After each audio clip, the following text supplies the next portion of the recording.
Bonjour à tous, Bonjour. bienvenue au studio 124. Donc par politesse, je vais commencer par Najima El Herbaoui. Oui, bien sûr. C'est exact? Très très bien. Alors vous êtes? Najma El Herbaoui, députée et vice-présidente de DGC. Ok, bienvenue. Et aussi entrepreneuse.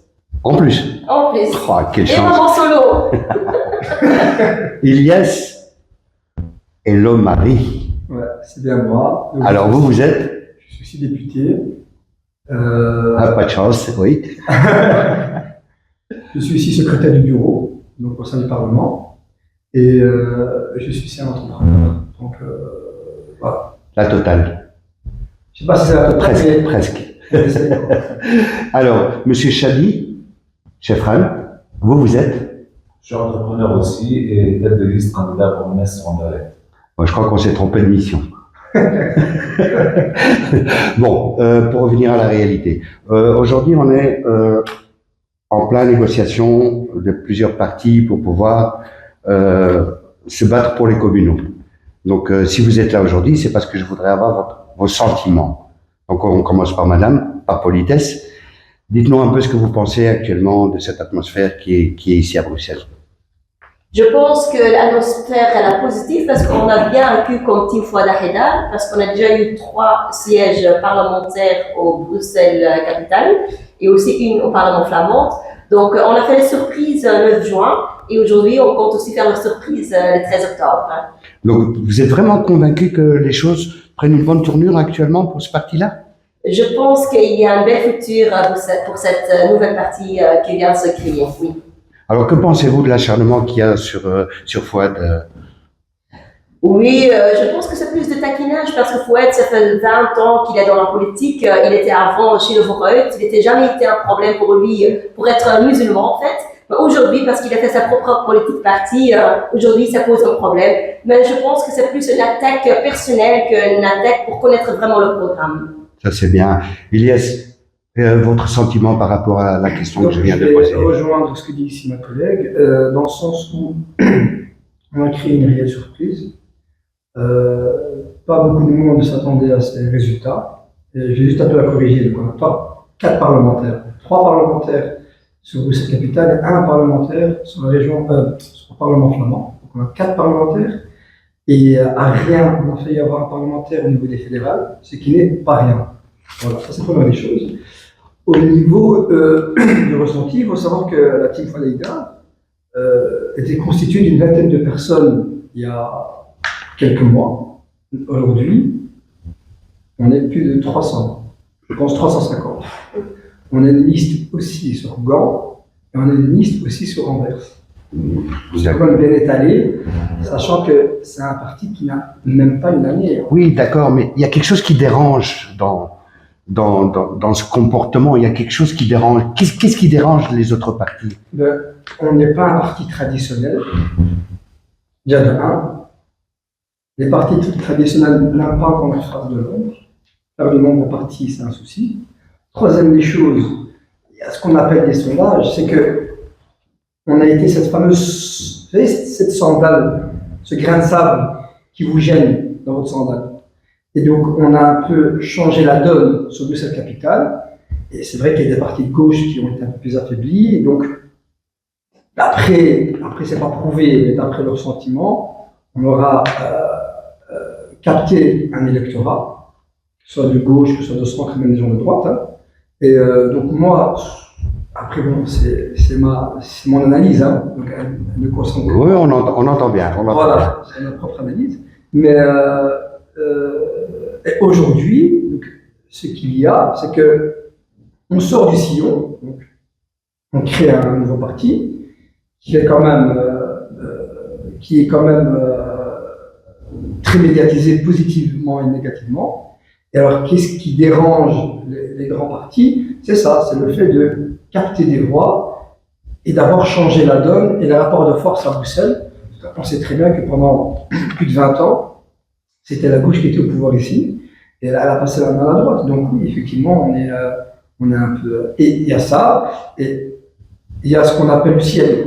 Mais pour moi, c'est la contradiction suprême, c'est de parler de communautarisme. Parce que D'après les autres, et je vais terminer par ça, on est communautaire alors que cela n'a rien à voir. On apporte des solutions pragmatiques aux citoyens bruxellois. On n'est pas en train d'avancer nos origines, nos cultures. Voilà. Très bien, Elias. Monsieur Chadi, vous avez rejoint ce parti pour quelle raison? J'ai rejoint ce parti parce que j'adhère au principe de ce parti. Si je voulais comparer, parce que votre question, ça veut dire pourquoi vous n'avez pas adhéré des autres partis. Parce que les autres partis, il n'y a rien qui me parle. Donc, faire partie d'un parti politique qui ne m'appartient pas ou qui ne me parle pas, ça, je ne voulais pas faire. Donc, j'ai rejoint un parti qui est proche des gens, qui écoute les gens, un parti des entrepreneurs, un parti diversifié avec toutes les couleurs, toutes les religions, pour travailler pour les citoyens, pour travailler pour les électeurs et pas pour travailler pour nos propres intérêts. Très bien. Je reviens à Najima. Najima, par rapport à la question que j'ai posée à Elias, ce débat qui est en train comment dire, généraliser ce parti qui essaye de œuvrer pour le peuple, pour les jeunes, etc. Pourquoi dérange-t-il? Et ça dérange parce qu'on a beaucoup de candidats de la côté diversité, même s'ils sont aussi actifs dans d'autres partis politiques, mais chez nous, ça dérange parce que, en fait, c'est le nom Fouad Ahedad. Parce que le parti s'appelle Team Fouad Ahedad, déjà ça, peut-être, ça peut déranger. Bientôt après l'élection, on va changer ce nom. On a déjà eu un comité par rapport à ça. On va changer le nom. Mais je pense par rapport, c'est quelque chose de nouveau, ça dérange tout le temps.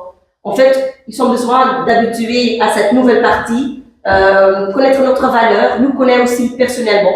Parce que je pense pas que Fouad, il a pris de profil pas intéressant, désolé pour mon français, je suis néerlandophone, donc de profil pas intéressant pour le peuple. On vient de peuple et on veut défendre le peuple. On veut être en fait le voix du peuple au Parlement et aussi dans la commune. D'accord. Monsieur Chadi, au niveau, vous m'avez dit que vous êtes entrepreneur avant tout. D'accord? Donc vous n'avez pas attendu quoi que ce soit pour être un homme d'affaires. Qu'est-ce qui pourrait différencier aujourd'hui dans la politique, avec tous les problèmes qui se passent, quels sont les changements qu'il faudrait? Vous parlez sur Anderlecht, là où je me présente, ou en général? En général, et principalement, on revient à Anderlecht, là où se passe vraiment votre vie. D'accord. En tant qu'entrepreneur, on a beaucoup de problèmes journaliers au niveau taxes, au niveau impôts, au niveau salaire, au niveau pouvoir d'achat, au niveau mobilité. Il y a beaucoup de choses qui bloquent les entrepreneurs de venir investir déjà en Belgique et plutôt sur Bruxelles. D'accord. Et alors, sur Anderlecht, vous subissez quelques problèmes. Vous pouvez m'en parler? On a un réel problème sur Anderlecht de sécurité. Donc, les Anderlechtois se sentent en insécurité tous les jours, surtout le soir. Je ne vais pas nommer dans quel quartier, mais vraiment, il y a plusieurs quartiers que la sécurité est absente. Au niveau mobilité, par exemple, je donne l'exemple, vous voyez, ils ont tué la rue Walier avec leur plan, Move, etc. Je vais parler pouvoir d'achat.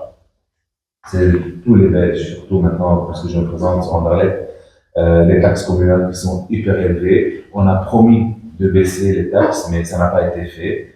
Des partis de pouvoir qui sont là depuis plus de 10 ans, mais qui ont fait que des promesses. Donc, à chaque fois que je rencontre les citoyens, mes voisins, etc., ils me disent « j'en ai marre des partis politiques ». Je peux le comprendre parce qu'ils entendent que des promesses depuis des années et il n'y a rien qui change, il n'y a rien qui bouge. Et même, voir, c'est vraiment de pire en pire. Ok, merci Monsieur Chadi. Elias, la question du jour. Que voudriez-vous, si vous êtes nommé, faire pour votre population? Je vais un peu la rectifier parce que moi je suis déjà nommé. Donc je suis déjà sur différents fronts.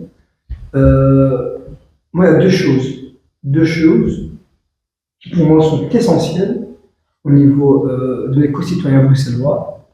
C'est le logement. Il n'est pas logique d'avoir des demandeurs qui ont des tickets d'attente, qui sont sur une liste où ils sont 54 millième. C'est pas tenable.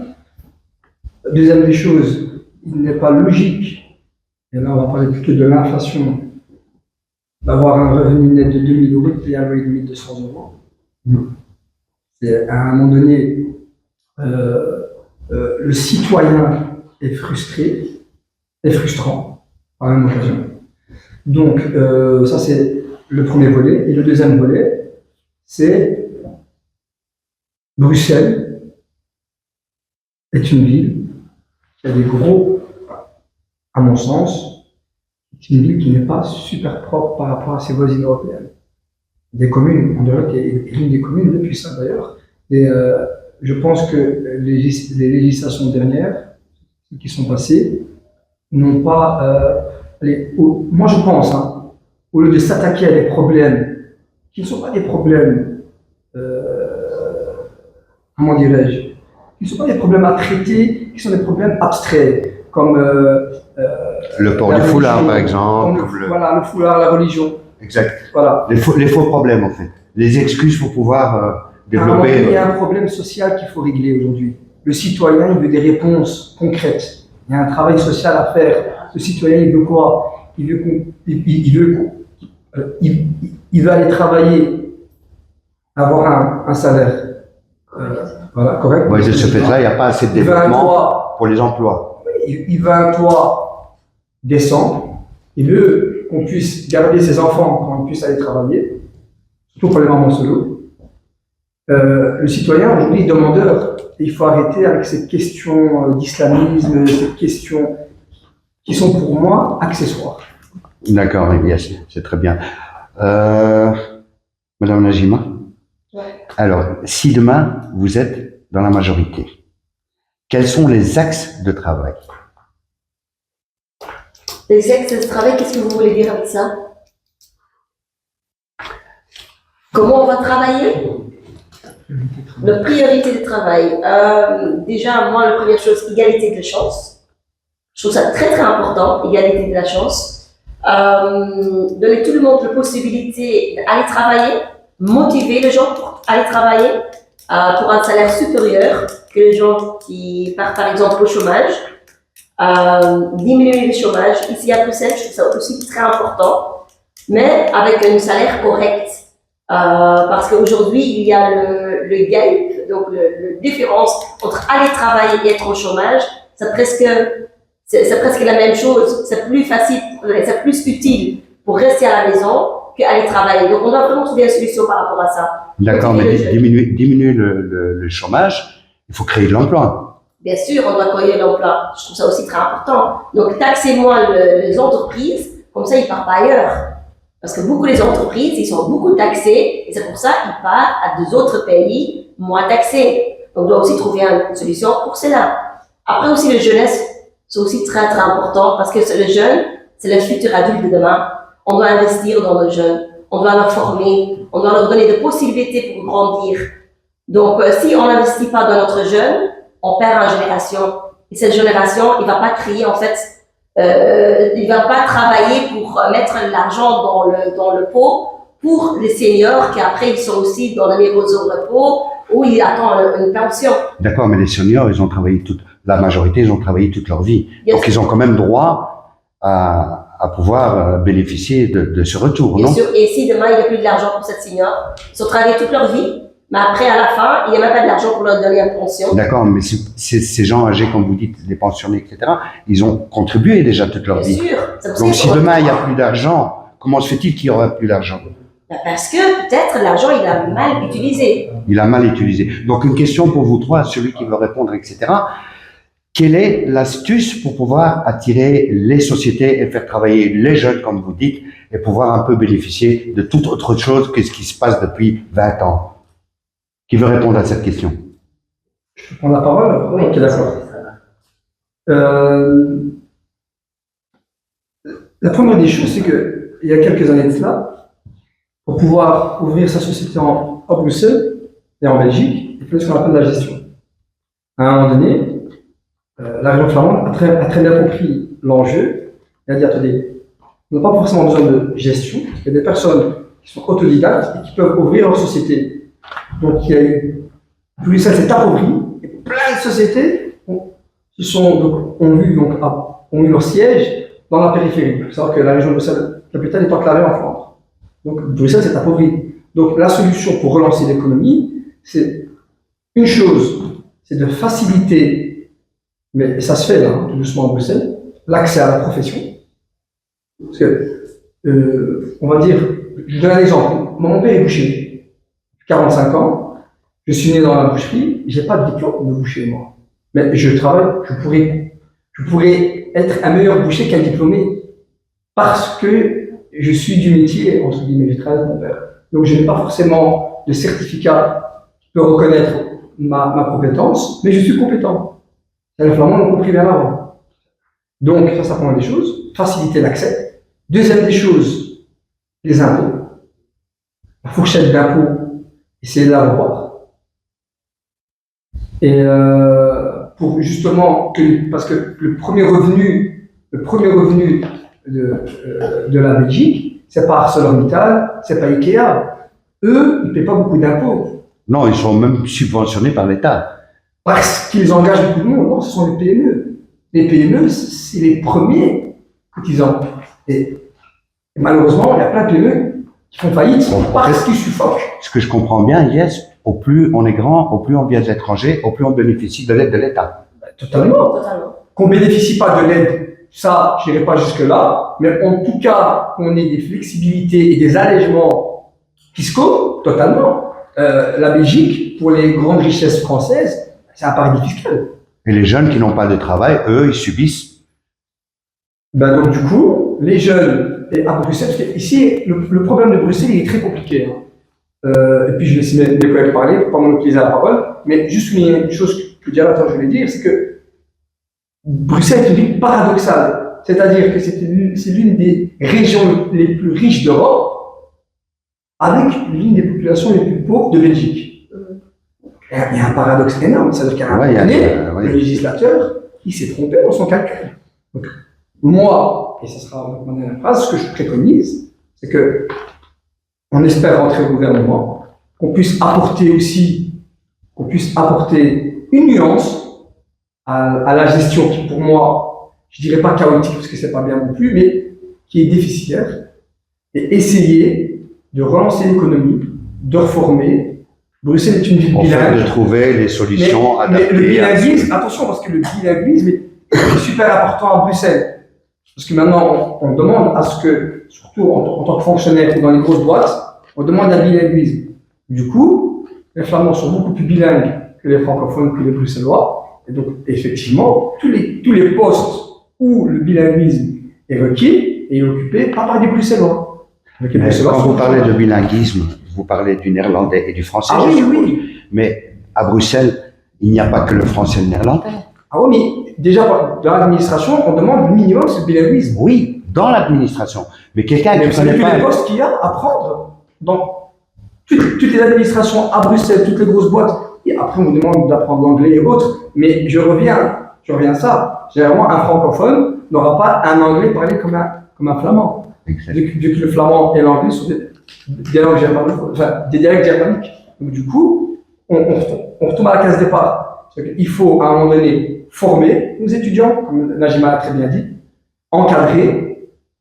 Et voilà. Et au lieu de perdre des millions d'euros en faisant des faux calculs dans les infrastructures, je vous donne comme le palais de justice, c'est un gouffre où on doit investir beaucoup plus dans l'enseignement, parce qu'il y a une pénurie d'enseignants, et investir aussi dans tout ce qui est mission locale, dans tout ce qui est association, et c'est comme ça qu'on pourra avoir un meilleur résultat. Ah ben c'est super, sur ces bonnes paroles, on va arrêter aujourd'hui l'émission là, et je vous réinviterai pour une autre émission Studio 124, c'est très intéressant ce que vous dites.